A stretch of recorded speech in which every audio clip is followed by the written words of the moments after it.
तब्दीली के साथ बदलते भारत की शान।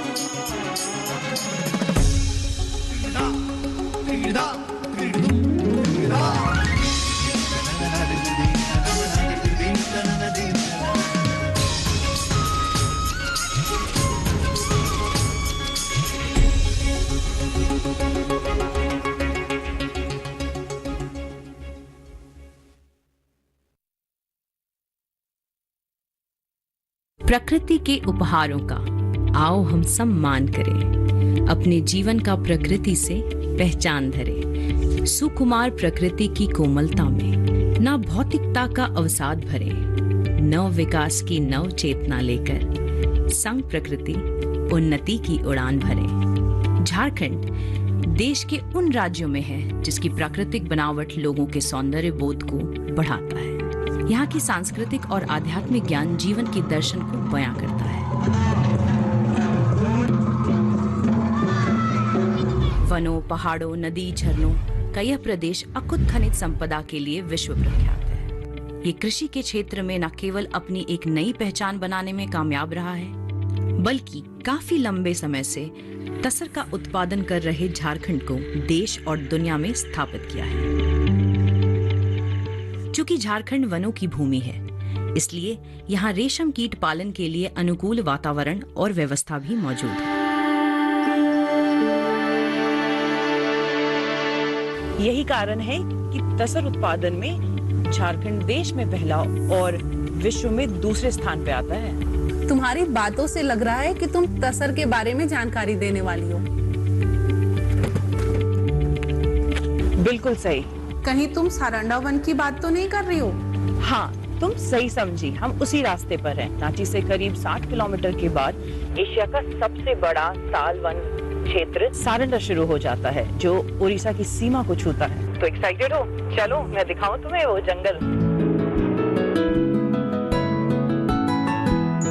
रांची से जब हम सारंडा की ओर बढ़ते हैं तो हमें रास्ते में मिलता है खूंटी। यह एक ऐतिहासिक जिला है। इसी जिले के उलिहातू गांव में झारखंड के वीर सपूत बिरसा मुंडा का जन्म हुआ था, जिन्होंने आजादी की लड़ाई में अंग्रेजों को नाक को चने चबा दिया था।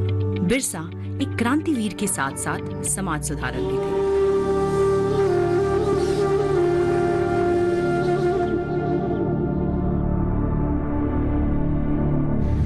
रास्ते में खूंटी से लगभग 15 किलोमीटर दूरी पर है पंचघाट, जो टूरिस्ट के लिए आकर्षण का केंद्र रहा है। लो, अब हम आ गए हैं पंचघाट, यानी 5 छोटे छोटे झरनों का समूह। बात ऐसी है पूजा कि झारखंड की बात हो और झरने ना दिखे तो सब कुछ मानो अधूरा सा लगता है।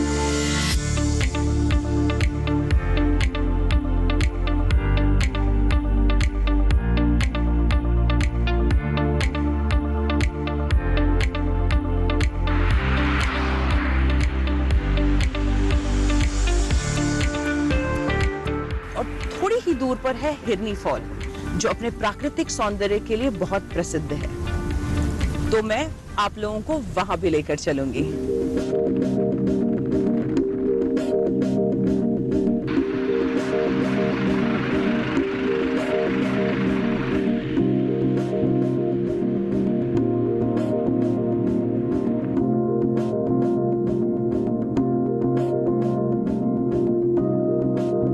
हम सारंडा के घने वन क्षेत्र में प्रवेश कर चुके हैं और यह क्षेत्र जल संपदा कहें या वन संपदा, दोनों में ही परिपूर्ण है। पर एक वक्त था यहाँ के जंगल अशांति का प्रतीक हुआ करते थे। विकास यहाँ से कोसों दूर था, पर कहते हैं ना, वक्त बदलते देर नहीं लगती। ठीक जिस तरीके से इस जल ने हार नहीं मानी, उसी तरीके से यहाँ के लोगों ने भी हार नहीं मानी। अब जल को देख सकते हैं कि निरंतरता के साथ वह धरती पर बह रही है। ठीक उसी तरीके से तसर उत्पादन के माध्यम से विकास यहाँ पे धरातल तक आया, लोगों के घरों में दस्तक दे रहा है और आज वो खुद अपनी जुबान से अपनी विकास की कहानी बयां करेंगे। तो आइए मुलाकात करते हैं उनसे।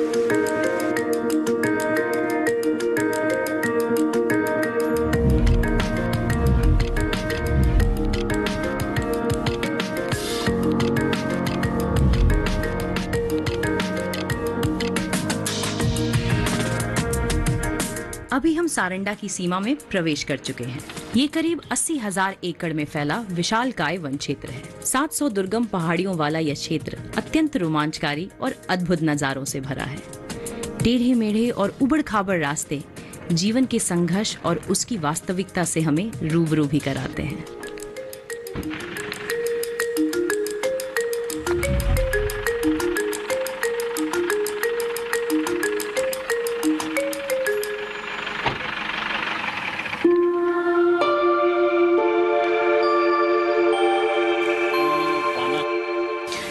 तो हम पहुंच चुके हैं चक्रधरपुर के बनसाई गांव में और मेरे साथ हैं भोलानाथ महतो और नीलमोहन महतो जी, और ये यहाँ के स्थानीय सिल्क रिसर्च सेंटर के साथ काम करते हैं और यहाँ के लोगों के साथ उनका सीधा संपर्क है।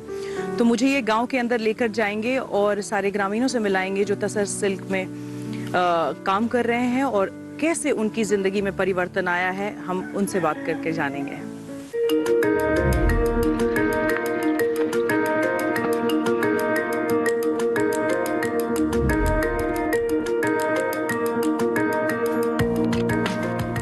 तो आप ये बनसाई में कब से तसर की खेती कर रहे हैं?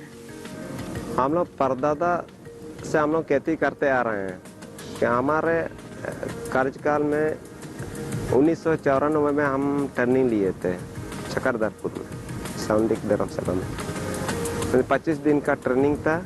उसके बाद जो भी सुविधा सरकार की ओर से दे रही है उसी के आधार पर हम लोग सब कुछ हम लोग करते आ रहे हैं। इसी से हम लोग का जीवन यापन भी होता है। हम लोग बैला को भी करते हैं और अपना खेत को भी उसी पैसा से हम लोग खेती कर रहे हैं।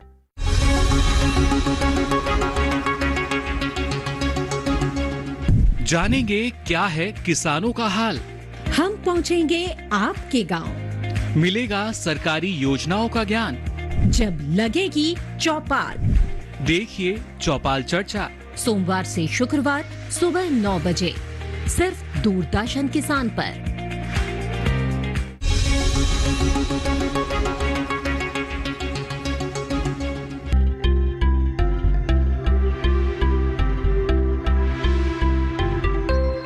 साल के इन्हीं वृक्षों पर तसर कीटों का पालन यहाँ के आदिवासी वर्षों से करते आ रहे हैं, जिसे सेरिकल्चर कहते हैं।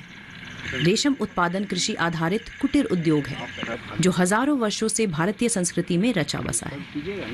आज यहाँ के लोग तसर का उत्पादन कर अपने जीवन को बेहतर बना रहे हैं और यहाँ सिल्क उद्योग को बढ़ावा देने के लिए सरकार की ओर से भी काफी प्रयास किए जा रहे हैं। तो आप तसर की खेती में कब से आप कर रहे हैं यहाँ पे खेती?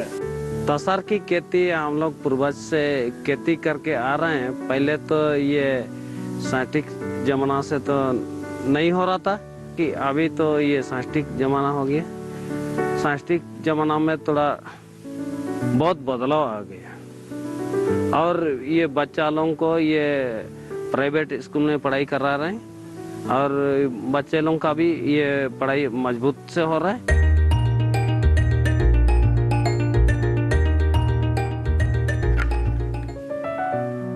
दीपा, सारंडा वन तो अपनी नक्सली गतिविधियों के कारण पूरे देश में चर्चा में रहा है और वहां के लोगों को विकास की कभी कोई गुंजाइश नजर ही नहीं आती थी। रेशम के कोमल धागों के सामने नक्सलवाद की कठोर अवधारणा खंडित हो चुकी है।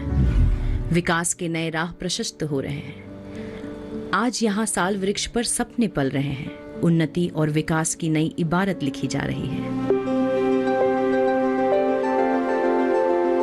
भोला, मैं यहाँ घने जंगल देख सकती हूँ, काफी खूबसूरत है और तरह तरह के पेड़ भी दिख रहे हैं, पर साल में देख सकती हूँ कि नेचुरल तरीके से यहाँ पाया जाता है। तो आपसे जानना चाहूंगी कि तसर की खेती में साल पे कितने डिपेंडेंट होते हैं यहाँ के किसान? ऐसे तो ये जो हमारा सारंडा जंगल है ये पूरा साल के पेड़ से ही भरा हुआ है। इसका जो है कि लाभ जो है किसान पहले सही से नहीं उठाते थे।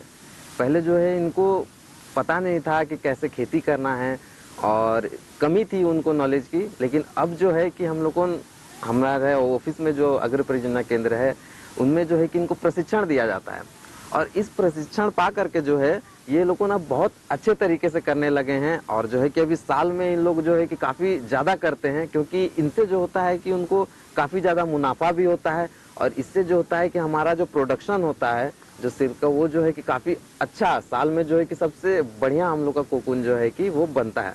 नक्सल प्रभावित इस क्षेत्र में रेशम उद्योग को बढ़ावा देकर लोगों को मुख्य धारा से जोड़ने का प्रयास किया जा रहा है।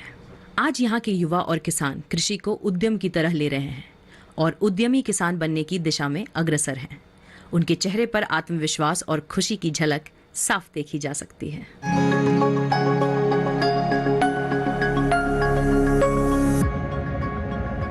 तसर के उत्पादन और यहाँ के सिल्क को पहचान दिलाने में तसर अनुसंधान व प्रशिक्षण संस्थान का महत्वपूर्ण योगदान रहा है। यह राष्ट्रीय सेवा संस्थान के रूप में तसर के विकास के लिए लगातार काम करता चला आ रहा है। पहले यहाँ के लोग परंपरागत तरीके से तसर का उत्पादन कर रहे थे, पर इस संस्थान ने किसानों को प्रशिक्षण प्रदान कर उन्हें उत्पादन के वैज्ञानिक तरीकों से जोड़ा। परिणाम यह हुआ कि उत्पादन में लगातार वृद्धि होती चली गई। मैं नील मोहन जी से अब जानना चाहूंगी कि पहले की स्थिति आपने देखी होगी कि यहाँ पे कैसे थी और किस किस्म की ट्रेनिंग दी जाती है इन किसानों को और क्या बदलाव आया है पहले के तरीके में खेती के और अब में? पूर्वज तरीके से जब खेती करते तो उन लोग को बहुत कम गोटी होता था, माने नई के बराबर होता था, जिससे उन लोग का जीवन यापन भी करने नहीं सकता था, उस टाइप का ये होता था।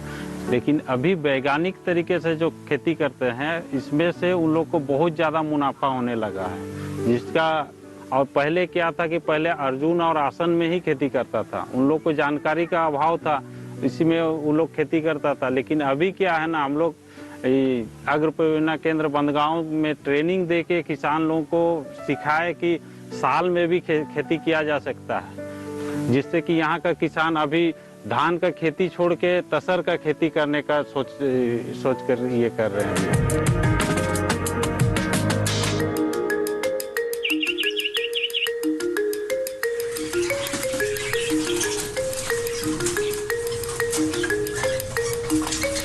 हमें सारंडा के वन क्षेत्र में आप चारों तरफ घने जंगल देख सकते हैं और साल के वृक्ष इस जंगल के नज़ारे को और भी अद्भुत बना देते हैं। ये वही वृक्ष हैं जिन वृक्ष पर यहाँ के लोगों के सपने पल रहे हैं कुकून के रूप में, और यही कुकून उनको विकास के रास्ते पर लेकर जा रहा है। तो इस विकास की कहानी में आइए हम और आप बनते हैं उनके सहगामी।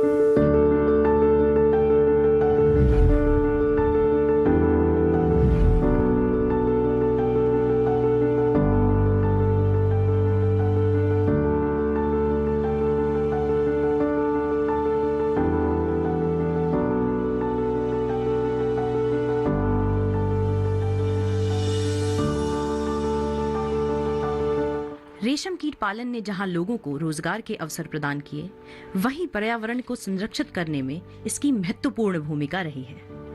रेशम कीट का पालन पेड़ पौधों पर होने की वजह से वनों की कटाई रुक गई है, वहीं लोगों के द्वारा पौधे रोपण भी बड़े पैमाने पर किया जा रहा है। हमें सारंडा के घने वन क्षेत्र में और चारों तरफ आप देख सकते हैं साल के वृक्ष हैं और इन्हीं वृक्ष पर होता है कुकून, जो यहाँ के लोगों के लिए वरदान साबित हो रहा है। एक वक्त था जब यह पूरा क्षेत्र नक्सलवाद क्षेत्र हुआ करता था और काफ़ी अशांति के लिए जाना जाता था, पर आज तसर की खेती से लाखों महिलाएं और पुरुष रेशम के धागों से अपना भविष्य लिख रहे हैं।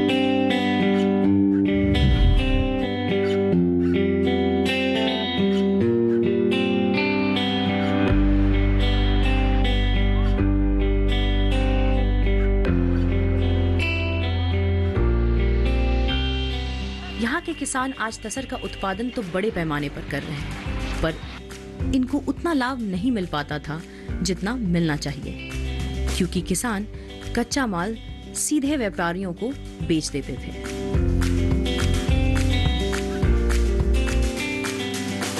सारंडा के घने जंगलों से निकलकर अब हम आ चुके हैं बाजार में। आप देख सकते हैं ये है मंगला हाट। यहाँ पर आप सरकारी स्टॉल देख सकते हैं और इसका मुख्य उद्देश्य है कोकून उत्पादकों को ज्यादा से ज्यादा मुनाफा देने का और यहाँ के दलालों के चंगुल से बचाने का। तो आइए हम बात करते हैं किसान भाइयों से और यहाँ के व्यापारियों से और जानते हैं कि उन्हें क्या मुनाफा और कितना मुनाफा मिल रहा है।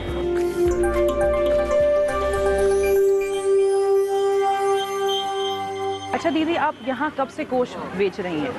5-6 साल।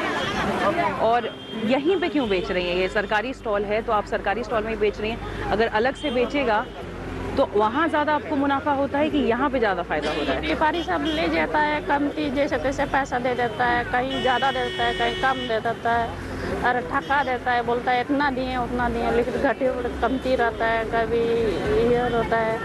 और पैसा हम घर में हिसाब करते हैं तो कभी कम रहता है और जितना मेरा कोकून रहता है उतना पैसा नहीं रहता है।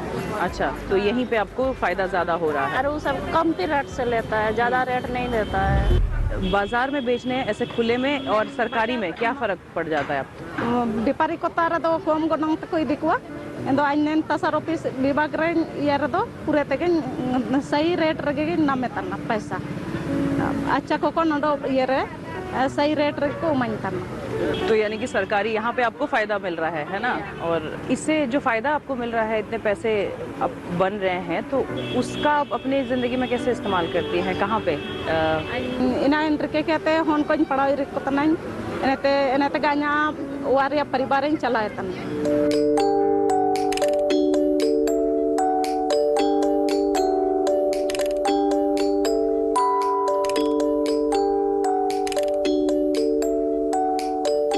हमारे साथ है राजेंद्र प्रसाद मंडल जी, जो कि यहाँ के डिप्टी सेक्रेटरी हैं आरएमबी के। तो आइए उनसे बात करते हैं कि आखिर यहाँ कैसे वो ऑपरेट कर रहे हैं और कैसे किसानों की मदद कर रहे हैं। तो आप ये बताइए कि आपके सारे ये जो ऑपरेशंस हैं कैसे ऑपरेट करते हैं, कैसे मुआयना करते हैं कि किसानों को ज़्यादा से ज़्यादा मुनाफा मिले? एक्चुअली है क्या कि तसर प्रोड्यूसिंग स्टेट है, ये 1972 में ओपनिंग हुआ था। इसके पहले जो था यहाँ का किसान उत्पादन करता था, तो इसके बाद आरएमबी कच्चा माल बैंक नहीं रहने पर किसान व्यापारी को बिक्री करता था। व्यापारी जो है वो उचित मूल्य नहीं देता था, इसलिए यहाँ का भारत सरकार सोचा कि भाई कि हम किसान इतना मेहनत करता है, उसको बेनिफिट करने के लिए हम एक कच्चा माल बैंक की स्थापना करते हैं। किसान को मोटिवेट करते हैं कि भाई कि इसका कीमत एक्चुअल कीमत है 3 रुपया 20 पैसा। यदि 3 रुपया 20 पैसा से कोई अधिक देता है तो आप उसको सेल कर दीजिए, और 3 रुपया 20 पैसा कम देता है तब हमको दीजिए, क्या कि हम उसका एक्चुअल कीमत देंगे हम 3 रुपया 20 पैसा। यदि 3 रुपया 20 पैसा से 3 रुपया 25 पैसा देता है तो 5 पैसा हम लोगों के चलते आपको बेनिफिट हो रहा है, और इसी के चलते किसान को भी बेनिफिट होता है। और उसके तहत मान लीजिए जहाँ कोई किसान हम रेट नहीं दे रहा है तो हम लोग आकर के हम लोग दे देते हैं।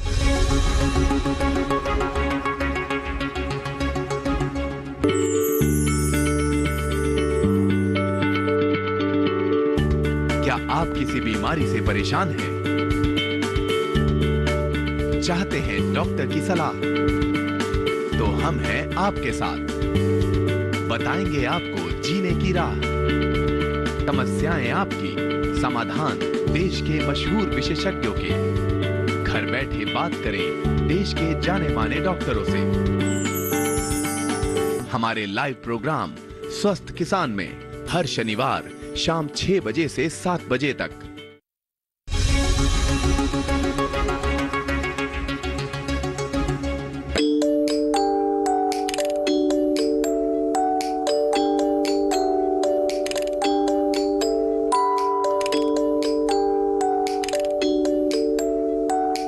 आपने देखा कि कैसे इसकी ग्रेडिंग की जाती है और कैसे कोष उत्पादकों को ज़्यादा से ज़्यादा मुनाफा दिलाया जा रहा है यहाँ पे सरकारी प्रावधान के जरिए।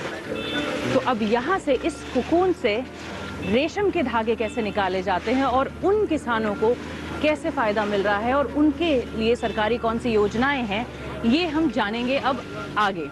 तो चलिए मैं आपको लेकर चलती हूँ वहाँ और जानती हूँ उनके जीवन में हो रहे बदलाव को।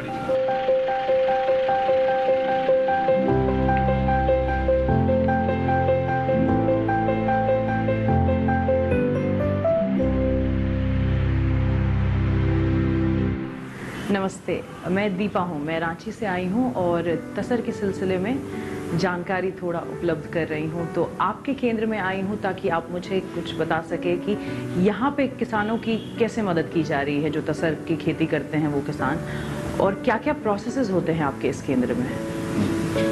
सबसे पहले तो यहाँ जो एक्टिविटी होती है उससे पहले मैं वाकिफ करवा देता हूँ आपको, अभी बाहर चल के जो एक्टिविटी है। उसके बाद इन बिटवीन आपको क्या प्रोसेस होता है, कब क्या होता है, ये सब बताएंगे। कितने लोग इससे जुड़े हुए हैं, तसर से कितना फ़ायदा है लोगों को, ये सब आपको स्टेप वाइज हम बताएंगे। अभी तत्काल एक्टिविटी चल के देखें हम लोग। आइए अब समझते हैं रेशम के धागे और वस्त्र बनाने की प्रक्रिया को।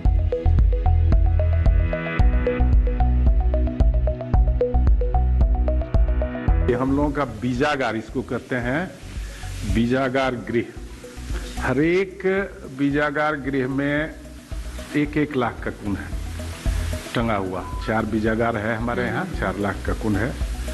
हर एक इसमें देखते होंगे कि 100 ये 5-5 का गुच्छा है, एक लरी में 100 ककून होगा। इस तरह से पूरे इसमें 1 लाख ककून है, जिससे हम लोगों को 20 से 25 हजार तक अंडा प्राप्त होगा। इस अंडे को हमको रेशम दूतों के बीच बांटना है। रेशम दूत होते हैं जो कृषक समूह के ग्रुप के लीडर, वो होते हैं रेशम। जैसे आप यहाँ पे आपने स्टोरेज बना रखा है तो आपके पास तमाम सुविधाएं हैं। यही रेशम दूत जब इस तरह का क्रॉप लेंगे, 20 से फिर इस तरह का ककून बनाएंगे, तो वो जो टेन्योर होता है बीजागार का 20 से 25 दिन का, वो अपने यहाँ करते हैं। इस स्टोरेज में मैं जैसे ही मैंने एंटर किया तो मुझे लगा कि थोड़ा सा टेम्परेचर भी यहाँ कंपैरेटिवली बाहर के कम है। तो क्या आप एक नियंत्रित तापमान मेंटेन रखते हैं यहाँ पे? हाँ, नहीं, इसमें रखा जाता है। तापमान और आर्द्रता दोनों को मेंटेन किया जाता है। टेम्परेचर जाड़ा के दिन में भी 30 से 33 के बीच रखा जाता है और गर्मी के दिन में भी कोशिश किया जाता है कि 33 तक ही रहे, ताकि ककून के अंदर जो पिपा है वो मरे नहीं।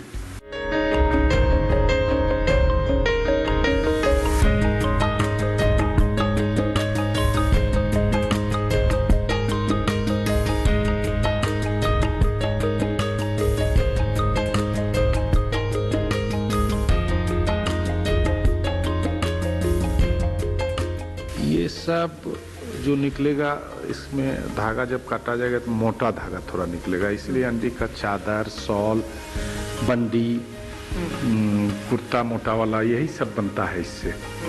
मेनली आसाम में होता है और आसाम के लोग इसको सिल्क बनाने के लिए नहीं पालते हैं, इसके प्यूपा को वो लोग खाते हैं, प्रोटीनस होता है। यहाँ हम लोग डेमोन्स्ट्रेशन के लिए इस बार किए हैं। अब इसका धागा निकलवाएंगे, देखते हैं कि कितना 200 DFL किए थे, इसमें से कितना धागा निकलता है।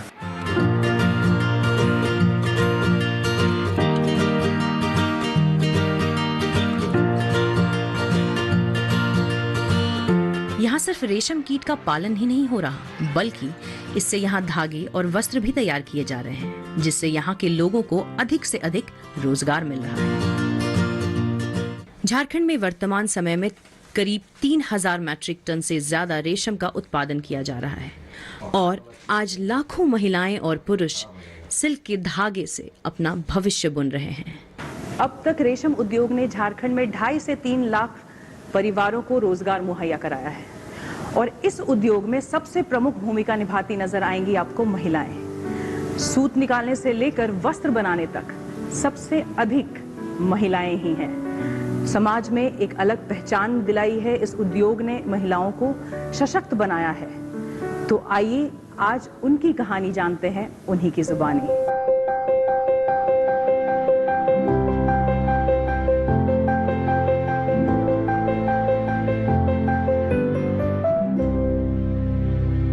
अच्छा दीदी, कब से इस काम में आप लगी हुई हैं? जी दीदी, तो हो गया 3-4 साल जैसा।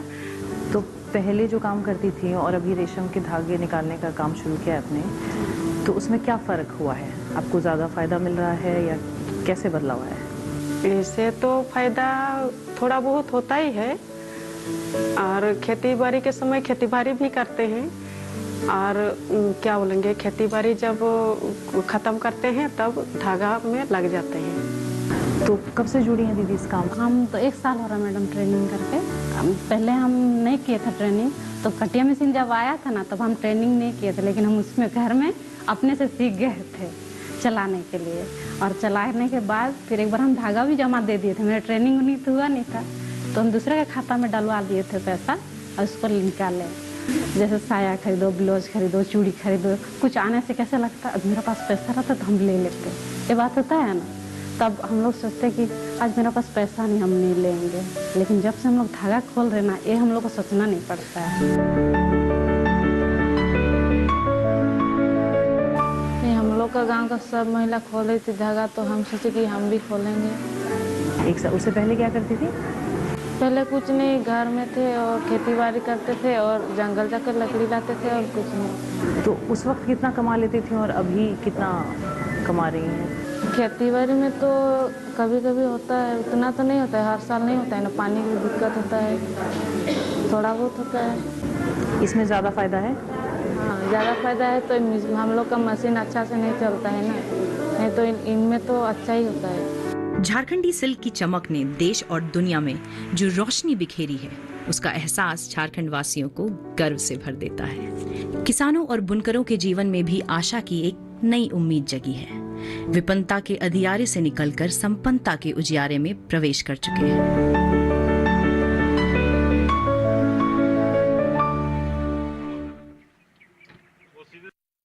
तो हमने देखा कि इस क्षेत्र में आसपास के इलाकों में तसर की खेती ही लोगों के लिए मुख्य व्यवसाय का जरिया रहा है। तो इसी को प्रोत्साहन देने के लिए सरकार ने यहाँ पर खादी पार्क की स्थापना की है, जिसमें आप देख सकते हैं मेरे पीछे है ट्रेनिंग केंद्र और मेरी बाईं तरफ है बिक्री केंद्र। तो चलिए अंदर जाकर देखते हैं कि यहाँ के किसानों ने किस तरीके से रेशम की धागों से बेहतरीन कपड़े बनाए हैं।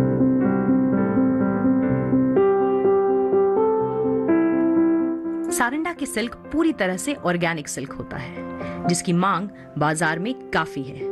दुकानों में हर उम्र के लोगों के लिए परिधान उपलब्ध है।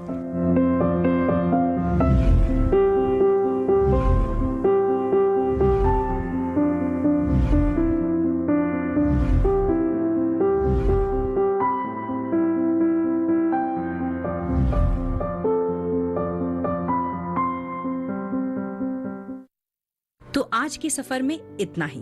अगले सफर पर फिर आपसे मुलाकात होगी। तब तक के लिए नमस्कार, जोहार।